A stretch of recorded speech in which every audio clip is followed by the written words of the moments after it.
siap kehilangan nyawa, siap berdarah. Allahu Akbar. Sekarang kita mempunyai 3 pilihan. Pilihan yang pertama bagi seluruh rakyat adalah mati karena corona. Pilihan yang kedua adalah mati kelaparan di rumah. Dan pilihan yang ketiga adalah mati jihad fisabilillah. Dan pilihan ketigalah itu yang menjadi pilihan kita sebagai pilihan umat Islam yang dipilihkan di dalam syariat Islam. Tapi jangan coba-coba kamu main api dengan umat Islam. Kami lembut, kami berakhlak, kami beradab. Tapi kalau kalian main api, kami umat Islam akan memerah, rela hancur dan binasa demi kehormatan para ulama-ulama kami. Kita jiwanya jiwa pejuang, tenang aja.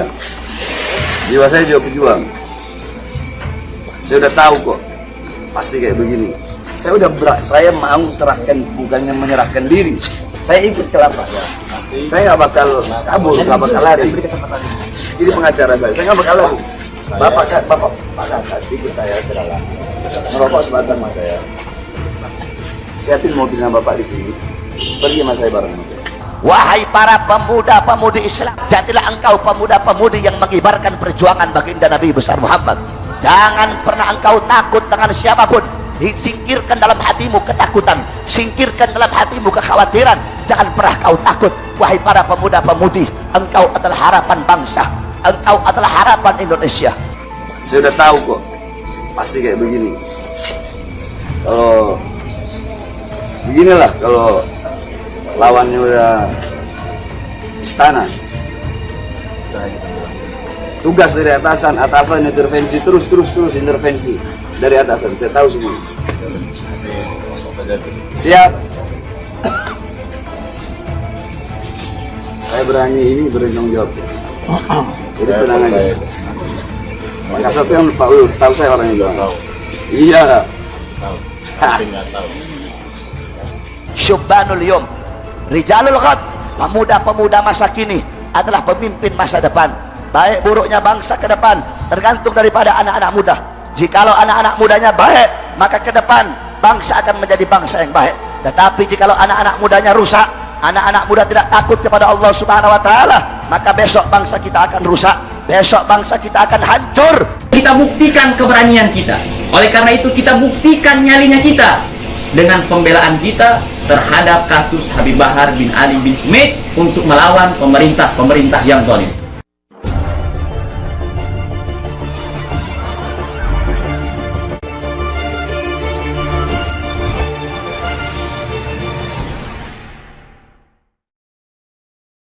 Murid Bahar Smith dan alumni 212 bakal geruduk Kemenkumham. Santri Pondok Pesantren Tajul Aliwiyin Bogor, murid Habib Bahar bin Smith dan relawan persaudaraan alumni 212 mengancam menggeruduk kantor Kementerian Hukum dan HAM atau Kemenkumham. Mereka tidak terima Bahar bin Smith kembali dijebloskan ke penjara di Nusa Kambangan. Rencana itu disampaikan pengacara Bahar bin Smith Aziz Yanuar. Aziz mengatakan rencana tersebut bakal dilakukan setelah Hari Raya Idul Fitri. Bahwa tidak menutup kemungkinan pihaknya akan menggeruduk Kemenkumham untuk audiensi dengan Dijen Pemasyarakatan dan Menteri Kumham dengan ditemani ratusan bahkan ribuan massa nanti setelah Lebaran. Pihaknya akan mengadakan long march ke Kementerian Hukum dan juga HAM. Demikian kata Aziz saat dihubungi cnnindonesia.com. Saat datang ke Kemenkumham nanti, Aziz mengatakan massa bakal menuntut Menkumham Yasona Hamonangan Lauli mundur. Pihaknya akan mendesak Pak Jokowi dan Komisi 3 DPR untuk mencopot Yasona Lauli dari jabatannya dan Dijen Pemasyarakatan Reinhard Silitonga juga meminta dicopot. Aziz mengatakan rencana aksi tersebut sebagai bentuk protes atas tindakan diskriminatif dan subjektif yang dilakukan pemerintah terhadap Bahar bin Smith. Sementara itu, terpisah Ketua Persaudaraan Alumni 212 Slamet Ma'arif mengatakan pihaknya memang akan menggelar unjuk rasa di kantor Kemenkumham Jakarta dan tentu memprotes sikap Kemenkumham terhadap Bahar bin Smith. Pihak Mujahid 212 prinsipnya jika ada ketidakadilan dan kezaliman pasti akan melakukan perlawanan secara konstitusional yang ada sebagai bentuk perjuangan. Selagi tidak melanggar konstitusi dan juga undang-undang, maka pihaknya tidak akan takut dan pasti akan ikut. Habib Bahar bin Smith bebas dari lapas Pondok Rajak Bogor pada Sabtu kemarin. Berkat program asimilasi, dia boleh bebas meski masih ada sisa masa hukuman penjara. Sementara pada Sabtu malam, Bahar langsung menggelar kegiatan ceramah dan banyak massa yang hadir dan tidak menjaga jarak satu sama lain. Ditjenpas Kemenkumham lalu mencabut program asimilasi yang diberikan kepada Bahar, terpidana kasus kekerasan terhadap remaja itu, lalu dijemput kembali dan dibawa ke Lapas Gunung Sindur, Bogor, lalu dipindahkan ke Nusa Kambangan pada 19 Mei. Bahar akan menghabiskan masa tahanannya hingga 2021 mendatang. Kemenkumham menyatakan bahwa Bahar menyampaikan ceramahnya yang meresahkan masyarakat. Bahar juga tidak mematuhi physical distancing selama PSBB berlaku di Bogor, sehingga membuat massa berkumpul dan tidak menjaga jarak satu sama lain. Pada malam hari ini kami mengajukan keberatan terhadap pemerintah yang zalim, yang dimana tidak ada keadilan sama sekali di dalam penangkapan Habibana Bahar bin Ali bin Smith. Yang pertama, beliau dijemput pada jam 1:30 atau setengah 2 malam. Keberatan yang pertama, polisi menjemput Habib Bahar dengan 25 mobil pribadi dan juga dengan 5 truk brimob bersenjata lengkap. Ini ada maksud apa? Apakah Habib Bahar seorang teroris? Apakah Habib Bahar seorang pembunuh? Apakah Habib Bahar membuat suatu kasus yang sangat besar sehingga pemerintah yang tidak ada keadilan sama sekali di dalam diri mereka menjemput Habib Bahar sebagaimana menjemputnya seorang teroris? Itu yang pertama. Kemudian keberatan kami yang kedua, ketika Habibana Bahar dijemput, beliau minta izin agar ingin bertemu terakhir kalinya dengan istrinya dan juga dengan keluarganya. Tapi apa jawaban daripada pemerintah yang zalim? Tapi apa jawaban daripada para aparat pemerintah? Mereka tidak mengizinkan Habib Bahar yang terakhir kalinya untuk bertemu dengan keluarganya. Itu yang kedua. Kemudian saudara-saudara, yang ketiga, ketika Habibana Bahar terakhir kali meminta izin kemudian agar bisa berpamitan dengan anak-anak majelisnya dan juga agar bisa berpamitan dengan santri-santrinya, Habib Bahar minta izin agar bisa dipertemukan untuk terakhir kalinya di majelis. Itu pun juga masih tidak diperbolehkan oleh aparat pemerintah yang zalim, yang tidak ada keadilan di dalam diri mereka. Kemudian keberatan kita yang kedua, kemudian keberatan kita yang ketiga adalah Habib Bahar dipindahkan di Lapas Gunung Sindur. Padahal tempat awalnya beliau itu di Lapas Pondok Rajab. Tapi kenapa kok dipindahkan di Lapas Gunung Sindur? Di situ tempat para teroris, di situ tempat para narkoba. Kasus Habib Bahar apa? Apakah seberat itu sehingga Habib Bahar harus dipindahkan di Lapas Gunung Sindur, tempat para teroris? Padahal jika kita melihat tempat awalnya beliau di Pondok Rajab, beliau harus dikembalikan di Pondok Rajab. Itu yang keempat. Kemudian yang kelima adalah ketika keluarga, istrinya dan juga uminya dan juga keluarga-keluarganya yang lain ketika ingin menjenguk Habib Bahar di Gunung Sindur juga dengan pengacaranya, justru tidak diperbolehkan untuk masuk. Padahal itu sudah hak bagi keluarganya Habib Bahar dan juga sudah hak bagi pengacara untuk bertemu langsung melihat kondisi dan situasinya Habib Bahar. Karena beliau ditangkap dalam keadaan sakit, beliau ditangkap dalam keadaan kurang sehat. Keluarga pun akhirnya ingin menjenguk kepada beliau dengan tujuan untuk membawakan beliau obat dan tidak diperbolehkan untuk masuk.